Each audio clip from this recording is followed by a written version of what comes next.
Okay, so instead of doing like a reaction paper, this I tried to focus this one since it's the last one and try and be like another video on basically like what I the most important stuff that I pulled from this whole week and just kind of stuff that resonated with me over the course of this term.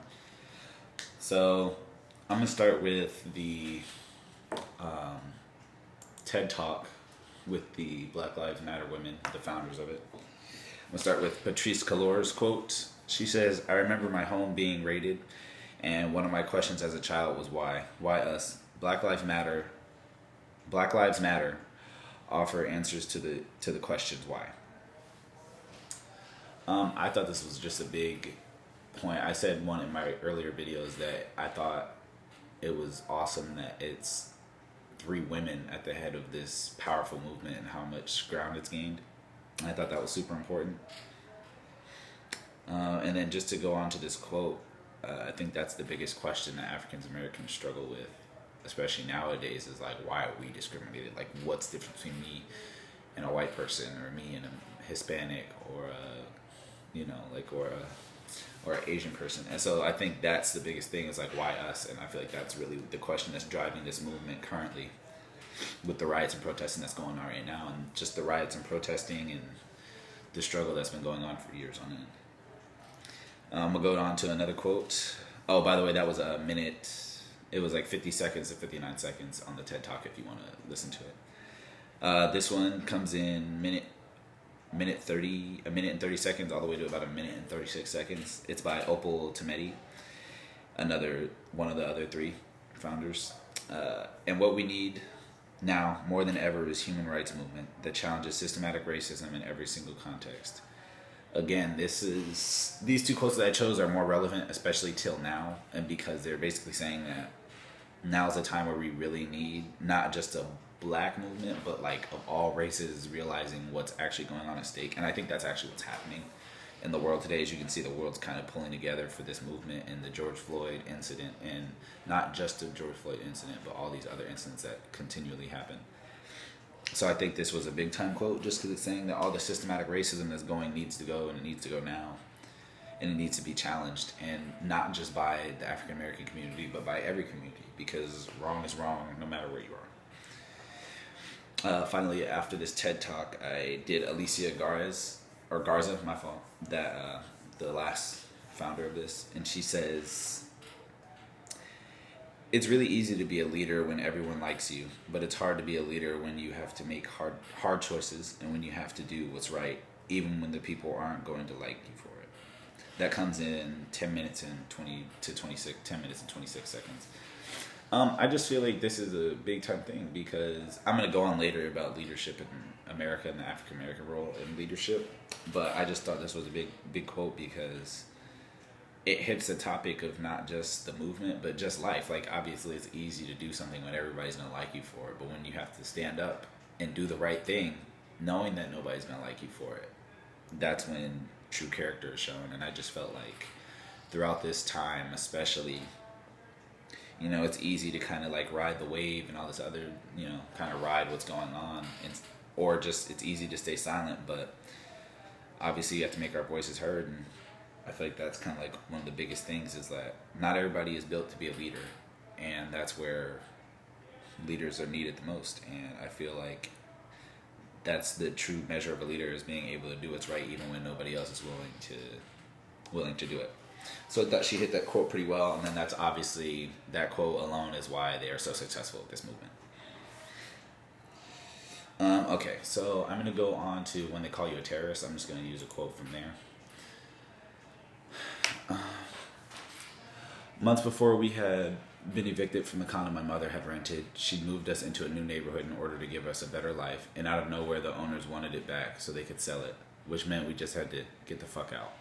We had 30 days notice, a mother and 3 children tossed out like trash. We were not trash, we were human beings. All of us need more than we are given or could possibly access. Hell, our parents need more than they are given or could access. That's on page 80 through 81.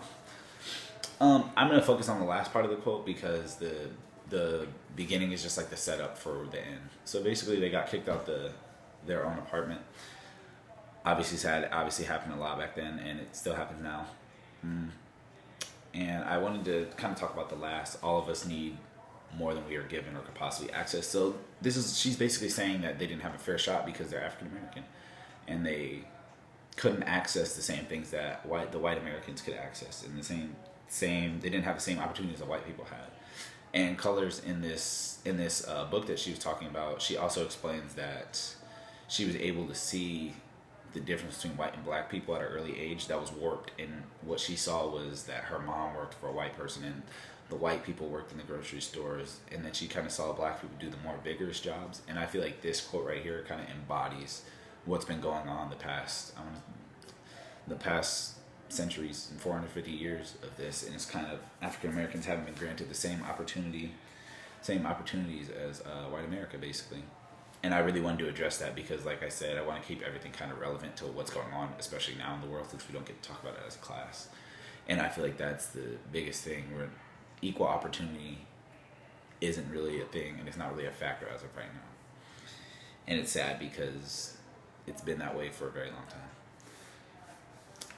Okay, so last thing, I'm gonna go ahead and hit on the 13th, the Netflix documentary. I'm gonna start on a quote by Van Jones. He's an actor, producer, and writer. He's really known with like CNN Newsroom and The Messy Truth of Van Jones. So what he was talking about in this quote was he was addressing why the black community couldn't defend themselves.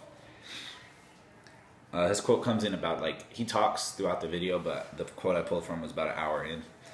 He says, you can tell the story of white leadership in America and never mention the FBI one time. You can't tell the story of black leadership, not one, without having to deal with the full weight of the criminal justice system weaponizing its black dissent. So what he's saying here, just to explain it, is that white America, their white leadership has always been something that people looked up to, that white America looked up to. And if you really think about it, like, I know I may have a different experience from some kids, but growing up, like, I kind of had to teach myself my own African American history and find my own leaders and learn about these people by myself, whereas in our history books back then it was more geared towards Martin Luther King and Rosa Parks, and then that's kind of where it stopped. And I feel like that's one of the biggest examples that I could give, is that it's kind of like a warped view, and that white America has so many different narratives that they can push on themselves and basically glorify the leadership. But if you take black leadership, you have to watch and read about all the trials and tribulations that they had to go through, with the justice system fearing that they would be able to unify their people and basically uprise throughout all the hate that they were receiving. So I thought it was really interesting that Jones brings this part up, because that's definitely something that doesn't get talked about a lot. It's starting to get brought up now with the whole movement, but just over time, I feel like this is just something that really hasn't been talked about or really dealt with. And it's kind of sad, just because black leadership always has had the criminal justice system attack what they're doing. And then he also says something and uses an example about Martin Luther King that I thought was big, because a lot of people nowadays think that just because he was nonviolent, he didn't have to go through anything. And what people tend to overlook, especially in history books, they tend to overlook that Martin Luther King was actually on the top 5 most wanted list in America. So he wasn't dealing with the same street police that we deal with now. He was dealing with the FBI and the top cops in the nation, constantly imprisoned, constantly got out, obviously. But yeah, he was definitely a big dog. Same thing with Malcolm X. He was saying that Malcolm X probably had more people, FBI agents, infiltrate his circle than he did people that he actually needed in his circle. So I just thought that was a big thing, because I think people kind of have that warped view, that, especially with Martin Luther King, that he didn't really deal with the police as much. But Martin Luther King was definitely out in the field and definitely had to deal with probably I'm not going to say the best cop, but like the most elite cops, like the most, like the higher end cops, the FBI basically. As we move forward, I wanted to kind of connect this back to the Black Panthers, and Fred Hampton becomes an example through Jones, and he talks about how Fred Hampton at 21 years old is able to unify Native Americans, whites, blacks, Caucasian, whites, Asians. He's able to unify all these races at the age of 21. And this scared the U.S. government, and ultimately they killed him. And that's basically our leadership history. Whoever Martin Luther King killed, Malcolm X wasn't actually killed by white people, but just that whole regime of black leadership being shot down on the fear that they are able to unify their people and other races, which is what I think America is scared of the most, and I think is still scared of. Lastly, what I'm gonna leave with is the last example that Jones gives is how the government tainted Asasta Shakur's and Angela Davis's reputation, and had the basically America see them as people and criminals, and they made up different crimes that they did and blew them out of proportion in order to kind of taint their reputation and ultimately make them look like criminals trying to kill the justice system. And I just feel like throughout this whole experience that I've had in this class, I feel like that's the thing that's been plaguing America the most, is that they're afraid of what African Americans can do. And not in a way that's violent, but just, I feel like the world hasn't really been ready for like African Americans to really blossom. And I feel like that's something that will really continually happen, and I feel like it's definitely coming up.